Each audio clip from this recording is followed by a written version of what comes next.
Why don't you both introduce yourselves and tell us where you're from? Great. My name is Michael Zawadski. I am the president of RTZ Associates, and we're based in California, but have staff across the country and serve everything from Maine to Guam in terms of our coverage area. And I'm Laura Emery, also with RTZ Systems, and I've been with the company for about 19 years. Great. Why don't you tell me a little bit about what you do and how it helps benefit adult day centers? Sure. So we have a software system, CAD/CARE, which is an operational tool designed to manage operations at a day center. It's designed specifically for adult day services. So it tracks everything from referrals and marketing, so people can know how to build their census and get feedback on what's working and what's not working, especially for new centers, but even for existing centers, it can be really helpful. And then it helps track the population, services that are needed, care plans, assessments, flow sheets, progress notes. And there's also a lot of reporting that comes out of the system. One of the most important things with the care that you're taking of people is to make sure that you're not only meeting your assessment and care plan needs, but also that if there's something you can improve or something you can figure out about what you're doing at the center, if people don't like the lunch you serve on Thursdays, just little things that you can help continually improve that. So there's a lot of reporting out of the system. And then of course it does some of the billing and administrative pieces as well. Sure, and I think getting outcome and trend information is really very important, and it's probably been a gap in the industry overall, where a lot of us were still using paper and pencil, as there was not one kind of large platform to do that. Can you tell us a little bit about some of the reporting that can come out of that and how it can really help better the care of the participants of the program? Absolutely, and I think it's interesting that I think you're right. It's been a gap. It hasn't been a gap forever. Ironically, adult day services, PACE programs, and you look back at the history of adult day services. Started out of the Nursing Home Reform Acts. That everybody knew there had to be a better way, connecting people, connecting services, and it was very early on a lot of research-funded projects that came in and looked, did these models work at all? And they had great data. And they went in and they won the front room and the back room arguments. The front room, they brought in seniors who were enjoying the services they got, who felt connected to their communities, and they also had the numbers to prove that what they were doing added value.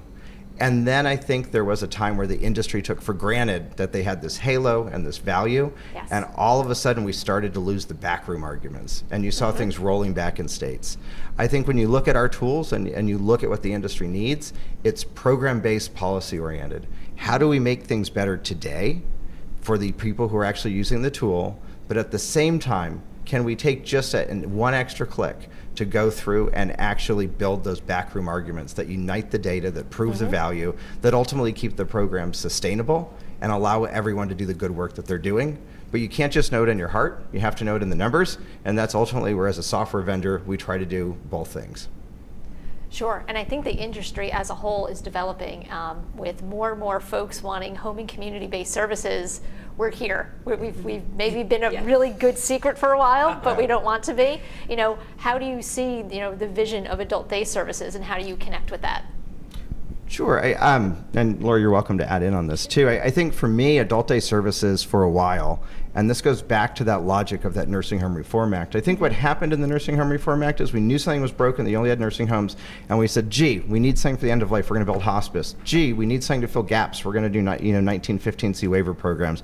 Gee, adult day services are great because the senior center is not enough for a lot of people, but they love the feel that it's in their community, the food's appropriate, they see their neighbors, they see their friends, and we can deliver them some services. So we built some really cool islands. And what adult day services needs to do in the future is build some bridges, some tunnels, and some connections to the rest of the healthcare network. People are going to be more and more sicker and more impaired and just as adamant about staying in their homes. And a great adult day service program can make that happen. They can increase family involvement where that's an option, and they can increase collaboration with other service providers through the use of technology systems.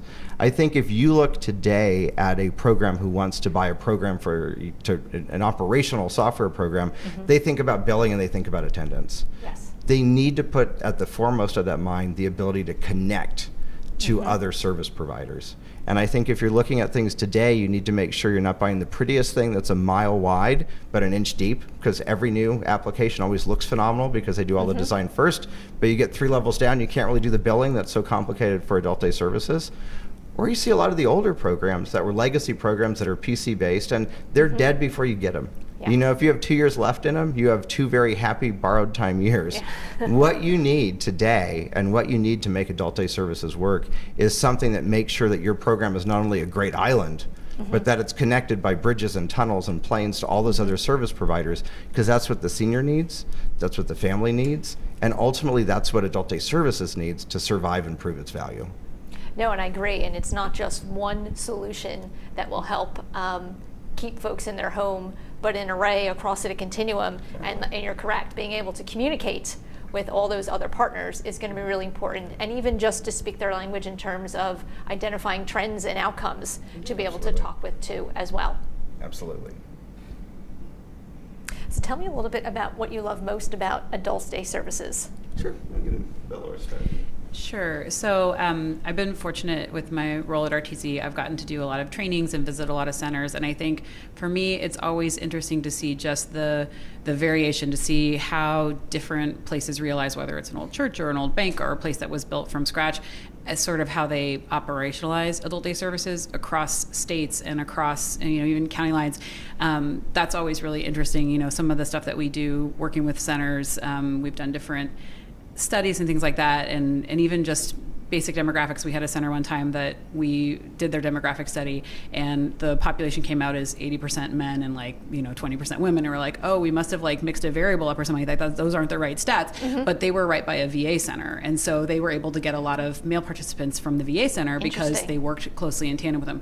So I think it's just the chance to sort of see what makes each program unique, because they're, whether it's a rural site, in a faraway part of the state, or whether it's a big city program. I think there's lots of different ways to bring different items in. So like I said, for me, it's neat to see how different people operationalize them and how they sort of, what they make their center into, and to see how they lay the space out and things like that has always been really interesting. Yeah, I would echo Laura's thoughts on that. And I always think that, if you go to a McDonald's, they all look the same, and you get the same thing. You go to an adult day services program, they don't look the same. And you don't always get exactly the same mix of services. But much like a snowflake, it's a distinct thing when it's done right. Yes. It's a program that has scheduled attendance, it has a care plan, it has caring people, and it makes it feel a part of that community. So the fact that they really have hallmarks that make them the same type of service, but they do so in the snowflake fashion where no two are exactly alike. And invariably, I've been to small programs in rural Idaho, I've been to programs in urban areas. I would say I haven't met a consistent group of people who are as nice and as committed to the people they serve in any other industry than I have in adult day services. And I've been blessed to work with great organizations that are making sure that these programs exist many places, like Active Services, where they're growing the footprint and finding the efficiencies. I've worked with people in small rural communities who know that if they can't tie together things, that it might not be classically profitable, that they have to make it work. But that same shared commitment to making sure seniors have what they need, and whether that's through efficiency or whether through scraping it together to make sure something can exist, is all part of that model to make sure everybody gets to see that snowflake that fits into their community and can fill that need. And that need is so real. People want to stay with their families. They want to stay at home. And with technology, there's so many ways we can make that happen. And as an industry, as NADSA, there's so many great people just seeing that we can do that together. No, and I think you're great, and I totally agree. We are not a narrow industry. We are very broad in who we can service and where. One of the things that I love about adult day services, so I'm going to put you on the spot a little bit and just ask, do you have a favorite story about a participant or a member or just a center that you've worked with? Sure. Like I said, we've done a lot of trainings at different sites. So we have a client in California, in Palo Alto area, and so had a chance to do a couple tours. We've had some. We've been growing our team internally too, so I had a chance to bring a couple new staff to the center. So that was fun because it was the first time that they got to see the center.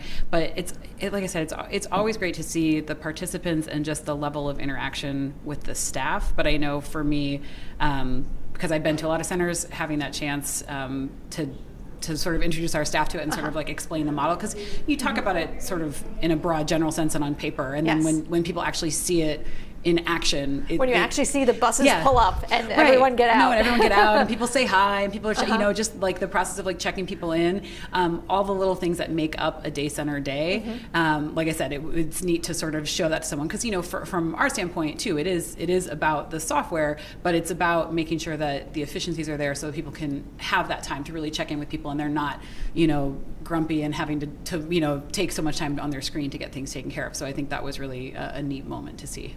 Great. And finally, how did you connect with NADSA? You know, our connection with NADSA, I think, as an organization, almost predates NADSA. The founder of our company actually worked at Unlock back when it was a senior center. Okay. And I think, gosh, I forget my history in terms of going through, but you go back when NADSA was at one part of NCOA. They had a one chance breakaway velocity, and we were a sponsor when they were having their first chance breakaway velocity, and we're a sponsor this next time around. So we've actually had a role with NADSA through each of its iterations, and we're happy to have that connection. You know, NADSA serves a very unique role because we have a role and a desire for national advocacy. The state organizations serve an equally important role because this is a primarily Medicaid-funded program when you look at things. Yes. So the connection between those two is so important, and we work with a lot of state associations as well as NADSA, and they're two legs of the stool, and the third one is the program themselves. They all have to hold each other up because it's a fight that no one of those things can win alone, and that together they can really create a service network that connects to acute care, connects to those other things we know has to be part of the future, but also maintains that role that Medicaid funding has for providing these custodial and medical services for seniors who are in need and want to stay in their communities. Great. Well, it's really great to have you here supporting our centers across the industry and NADSA as well. Thank you, Pam. Thank Happy you. to be here. Thank you. Thanks.